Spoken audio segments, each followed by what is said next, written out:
mi nombre es Elia Crespo Moreno, soy alumna del tercer semestre de preparatoria. El día de hoy voy a estar hablando acerca de las civilizaciones de los huastecos, los totonacas, los purépechas y los mexicas. Estaré hablando de las grandes cosas que hayan hecho durante su vida, el poblamiento que tenían, en donde se asentaron. También estaré hablando de las cosas que ellos hacían, sus actividades, adoraban, y también estaré hablando acerca de cosas como qué fueron sus grandes logros, dónde estaban ubicados o en qué parte de México. Y a continuación, mi exposición. La sociedad mexica fue conocida también como la sociedad azteca, pues fue una de las culturas más complejas de Mesoamérica, y esta estaba compuesta por las clases con roles definidos. La nobleza administraba los asuntos militares, sociales y eclesiásticos, y los comerciantes y artesanos desarrollaban otro rol importante en la economía, mientras que el resto de toda la población trabajaba en la agricultura. A pesar de que la movilidad social era limitada, la mayoría de las personas se mantenían dentro de su clase social familiar inmediatamente durante toda su vida, y existían oportunidades de crecimiento al realizar actos con méritos, y también era posible bajar en la escalera social, y si no tenían la competencia suficiente para realizar tareas como las que se les encargaba de su tipo de clase, pues era la que conllevaba.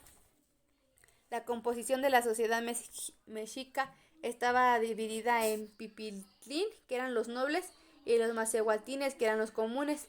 Dentro de los pipiltlín se encontraban los gobernantes y líderes militares, también los altos sacerdotes, y los tecultín, que eran los terratenientes y jueces y militares. Los sacerdotes también tenían un sistema interno en clases propias. La condición de la nobleza más bien era heredar pues una línea materna como por línea paterna, y esto apoyaba el movimiento social, aunque la probabilidad no era la meta del sistema de herencia. Pertenecían más probable al uso de que se le daba a la facilidad para mantener los bienes dentro de una misma familia. Era posible también que los macehualtines escalaran a la clase noble al haber realizado actos de valor en el campo de batalla. Las personas que habían entrado a la clase noble de esta manera se les llamaba caupitlín, que significaba nobles de águila. Los macehualtines eran agricultores y artesanos, comerciantes y sacerdotes bajo un rango. Dentro de esta clase, el rango más alto que ocupaban eran los artesanos y los comerciantes. Vivían en Calpuyín, eran similares a los barrios, que eran dirigidos por Pillín y un consejo de ancianos de Macehualtín, que era el líder de un grupo de ancianos que era el Calpolec, y entre sus tareas se encontraban a administrar las tierras de los Calpuyín, así como su producción. Además de estas clases existían siervos sin tierra y los tlaconis. Los siervos trabajaban en tierras pertenecientes a los tecuil y no vivían dentro de los calpuyís.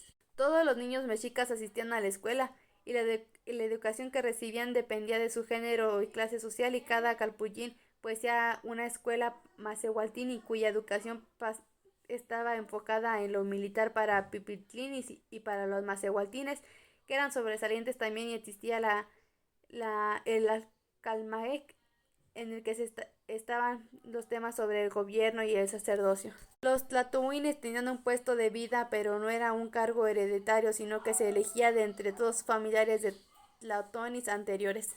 Su estructura económica, pues la fuente principalmente de ingresos para los tehuachitlanes eran los tributos e impuestos, y las regiones que dominaban pagaban tributos y las sociedades pagaban impuestos, excepto los nobles, los sacerdotes, los menores, los huérfanos y los inválidos, además de los mendigos. El comercio local que se llevaba a cabo en Tiahuastlín era el mercado, que se organizaba de acuerdo al calendario. El candelario estuvo compuesto de 18 meses, que se llamaban Mesitlín, de 20 días cada uno. 5 días componían una semana, y de estos el quinto día era Tixantlí, que era dedicado al comercio. La cultura mexica ocupó parte del centro del sur de la República Mexicana, y se extendía desde el poniente del Valle de Toluca, abarcando casi todos los estados todo el estado de Veracruz, de Puebla, en el centro, en Hidalgo, México, Morelos y en Michoacán, solo que hoy es el municipio de Zitácuaro, ya que allí hubo emigración pues hacia los demás estados. La religión que practicaban los mexicas eran practicadas por los mexicas que estaban más enfocadas hacia el sincretismo que al politeísmo, ya que adoptaban dioses de otras culturas más que imponer sus propias identidades. El tipo de lengua que ellos tenían, más bien el tipo de idioma que ellos tenían era el náhuatl, y antes de que los españoles llegaran, pues era esa la lengua que ellos tenían. Y era una de las lenguas más habladas de esa región, y la lengua materna era hablado por una amplia población indígena en el altiplano central de México, que constituía el núcleo principal del Imperio Azteca.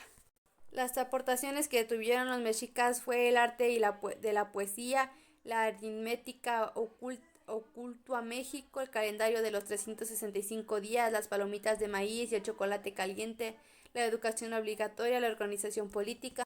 También fue el uso de la metalurgia y el arte por todas partes más bien, los médicos y los botánicos, el juego de la oyama, las arquitecturas para los dioses, la conclusión y las referencias bibliográficas. Sus templos y sus palacios estaban hechos de piedra, las casas en las que ellos vivían estaban hechas de madera y de marga, y los tejados estaban hechos de cañas. Entre los monumentos aztecas más importantes y mexicas destacan la pirámide del Sol y la arquitectura del Templo Mayor de Tenayuca. La pirámide de Teotihuacán es uno de los complejos arqueológicos de México ubicados en la capital. El Tlatelolco, que fue el centro comercial más importante de México durante el prehispánico. También está el Cuicuilco, que es uno de los sitios arqueológicos más antiguos de México. El Malignaco, que fue ubicado en el sur del Estado de México. Las pirámides de Xochicalco, que fueron ubicadas en el municipio de Miacatlán, en Morelos. El tipo de alimentación que tenían era una dieta impresionante, pues era variada de animales, de corral, como los pavos y las tuzas, iguanas, ajolotes, salamandras. Eran tipos salamandritas como un lago de en un lago de Texcoco. Eran también los camarones, el pescado y una variedad de insectos, de huevos y larvas de insectos. Los enemigos que tenían los mexicas eran los